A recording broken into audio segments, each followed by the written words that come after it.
success in steering this organization to even higher horizons in higher education. And we'll definitely, all the board will be there to support them. And I will continue as an ex officio member in the board. So I will give you the little tricks you need for the trade. Right? Thank you. Thank you. Thank you so much.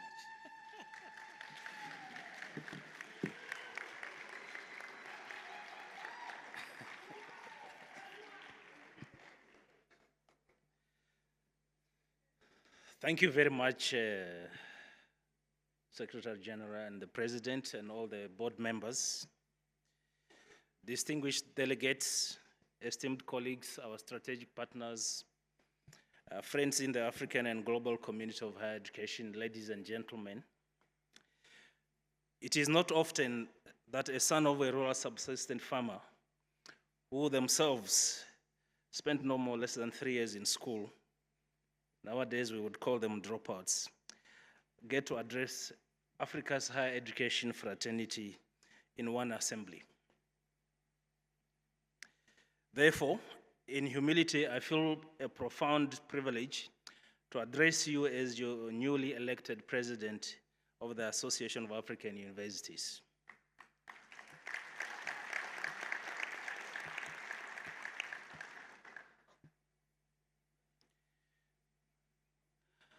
I don't think this happens anywhere else but in Africa, where your poor upbringing doesn't determine your future and doesn't limit your purpose in life. Africa is a land of opportunity and equity.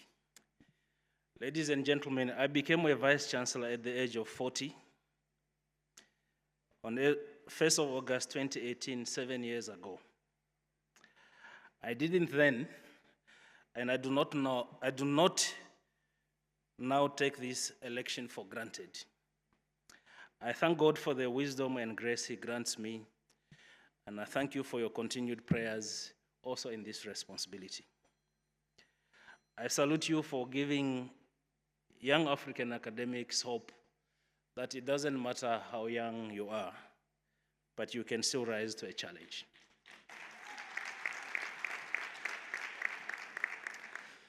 There is a lot I can say about my childhood, but I will not do so today. I'll do so at some other time. More so, to be able to address you in this 16th Annual General Conference, hosted in this radiant and historic city of Rabat, where a rich culture and modern technology dance in graceful rhythm to celebrate a new path for the AAU at a place of our founding as an association is a truly moving moment for me, perhaps for you too. Today, you chose to make me the 14th president of the AAU. Coincidentally, those of you who may know something about biblical numerology would know that the number 14 in the Bible symbolizes release, a double measure of spiritual perfection. It is associated with significant events of liberation and is seen as a sign of God's intervention and faithfulness in fulfilling promises. From the little reading I have done, I note that Rabat has for centuries been a troubled city, exchanging between different powers, but it stood as a symbol of economic resilience, maritime defense, commercial and political hub. It's no wonder that Rabat, which means the stronghold of victory, or a place where victory always prevails, is where we are declaring together that through higher education and research and enhanced knowledge sovereignty, Africa will achieve its economic liberation. In faithfulness, the promise Africa has to its citizens will be fulfilled. Its natural resources endowment shall be in it shall meet its international competitiveness. To me, it is no coincidence that this conference, titled Shaping the Future of Higher Education for Innovation and Sustainable Development of Africa, is being held here in Rabat. This legacy of Rabat reminds us of how knowledge sovereignty is key to innovation when it is anchored in heritage and a unified continental identity. You can see it, of course, in the streets of Rabat, thanks to the leadership of the government of Morocco and the hardworking people of its citizens. Dear colleagues, distinguished delegates and participants, nations are poor when they do not dare to invest in knowledge creation of their own. National wealth and prosperity primarily comes from the abundance of access to economically viable knowledge. And I want to underline access to economically viable knowledge and the skills to exploit it. When you know what you don't know, you are better off than the one who doesn't know that they don't know. For the most part, Africa's resources has been discovered, mined, processed, and sold back to us as products because we didn't know that we don't know what we don't know. Okay, now we know what we have and we know what we don't know. But it is not enough to just know what we don't know because we have got to have the skill to be able to exploit what we have. We must also have the skills to sustainably exploit what we know and dare to search for what we don't know. In my humble opinion, this is where the advocacy of the AAU and its dissemination must come to bear. As the African Lead Technical Alliance to the African Union, AAU must create a conversion capability for Africa. My main goal during my tenure is to encourage all universities in the AAU to commit to relevant and responsive higher education, to insist on high-quality education, research, and innovation, including in basic education, because that is our supply base. We must fast-track the continental quality assurance and accreditation framework, and of course, the harmonizing of our systems. We are most hard hit by the learning crisis. 7 out of every 10 under 10-year-old in schools are functionally illiterate in sub-Saharan Africa. The fact that they are in school doesn't mean that they are learning.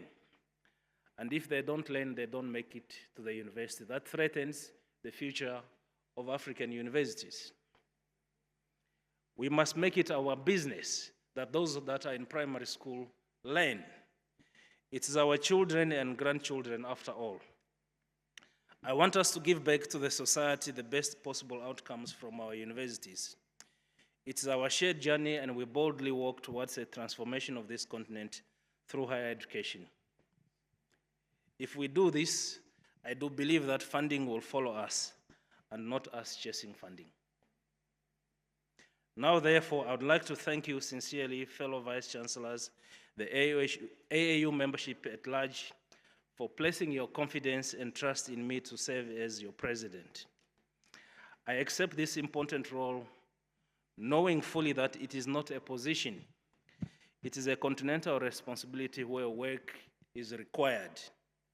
I also truly believe that I am on this occasion, only primus inter pares, as it said in Latin, which only means I'm just the first among the equals. It is my conviction that the work ahead is shared, although I take the lead. I define work as that which we human beings do productively to meet human needs now and in the future. I thank the outgoing board for their determination to steer AAU to where it is. A lot has been achieved, as you have seen from the report of the Secretary General. The board also taught me mentorship by challenging me to take on difficult assignments. They have guided me, supported me, and educated me. And I thank you, board members, for your support.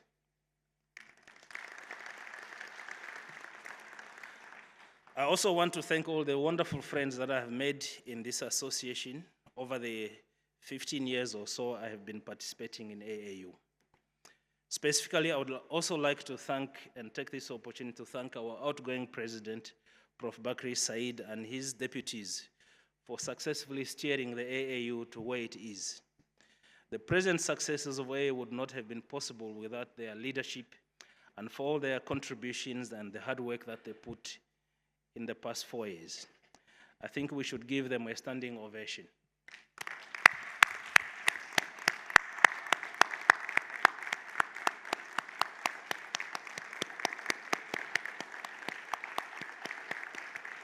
Thank you very much. I don't forget the exceedingly exemplary leadership of the Secretary General and his team at the Secretariat. I want to say we love you for what you are and for what you do for the AAU. Thank you. And together with the strong support of the new board, we will strive to put the Association of African Universities as a transformative engine to Africa's prosperous future. Everyone, no matter where you are or where you are from, you have the power to do something that improves African lives. You already make a difference every day for those you meet and interact with. Continue to do so. As I said in my pitch to you a few days ago, I want to see more members join because AAU will bring something unique to its members that other organizations do not offer. We will incentivize members that share rare research infrastructure. We will provide leadership fellowships to train mid-career academics for leadership. Many of these initiatives are already in the plan, and we will do our best to implement them successfully through the Secretariat. We must also continue to manage AAU efficiently and govern it through increased policy and advocacy work. We must run our universities well because well-run universities have a contagious effect on society. Those good practices go with the students, and therefore those characters are also seen in work. We shall promote mobility for African communities of practice and many others as the Secretary General indicated in the next plan. I hope you are as enthusiastic as I am to see what kind of changes all of us can make for the next 4 years. Wherever and whatever platforms you will find yourself, endeavor to represent your interest, the AAU's mission. As a board, we are providing the gateway to the future that Africa needs. Together with you and the Secretariat, we will develop, promote, and foster higher education for development. But I want to say, I'm reaching my conclusion, I want to say something to the African youth. Never allow your historical past to determine your future. Take charge of your history, don't blame, but feel obliged to own and change the course of direction. See Africa's challenges as opportunities for innovation. We know the creation of the vehicle, of washing machines, microwaves, those were problems that other people saw as opportunities for innovation. And if Africa has a lot of problems, it means it has a lot of opportunities for innovation. Consider this, the moon and the stars need darkness to shine. And we all have dark times, and if you find yourself in a dark place, consider yourself as the star that must put the light in those moments of darkness.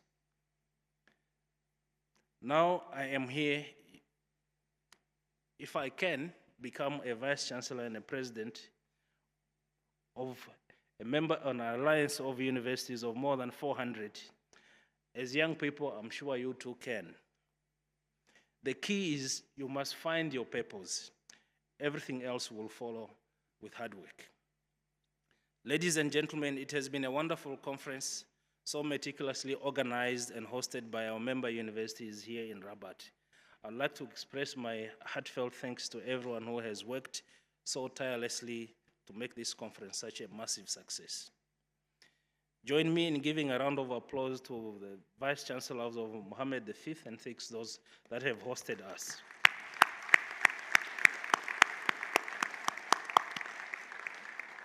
And I wholeheartedly thank the government of Morocco for graciously hosting us. The hospitality, friendliness, and support won't be forgotten. I say congratulations to Morocco for first hosting the first foundation of the AAU, and today also for hosting it for the second time. To all the participants, our dear guests and friends, I want to say muito obrigado, shukran, asante sana, merci, dokutenda zikuru, danki ni itumezi. Let's go back to work now. Thank you so much.